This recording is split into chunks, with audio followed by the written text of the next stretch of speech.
The Spaniards came to Cuba 500 years ago, and in that time, hurricanes have pounded this island over and over again.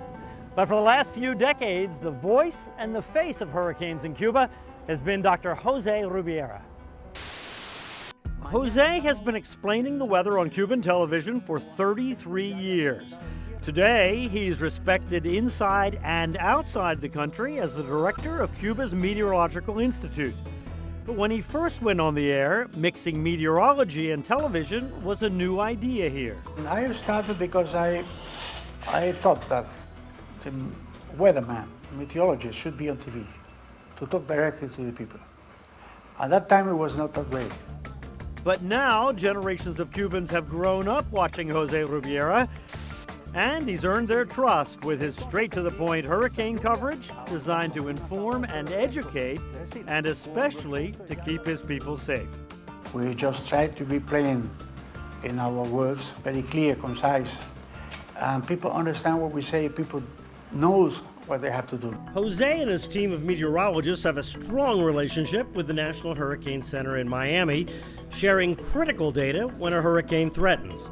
And just downstairs from the modern-day forecast center is data from a different era. Here's hurricane specialist Michael Lowry. Brian, the more information we can get about storms of the past, the better.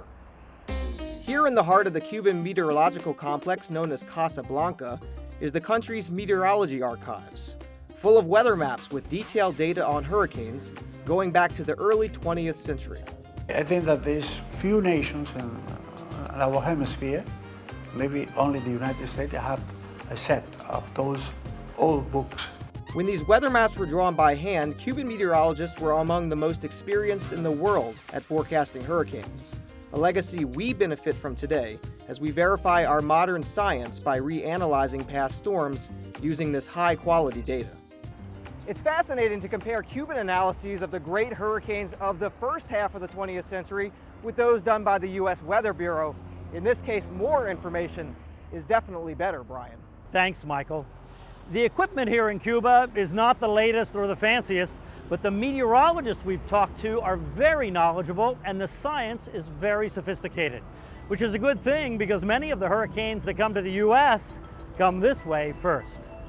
In Havana, Cuba, along with Storm Surge specialist Michael Lowry, I'm Brian Norcross, the Weather Channel.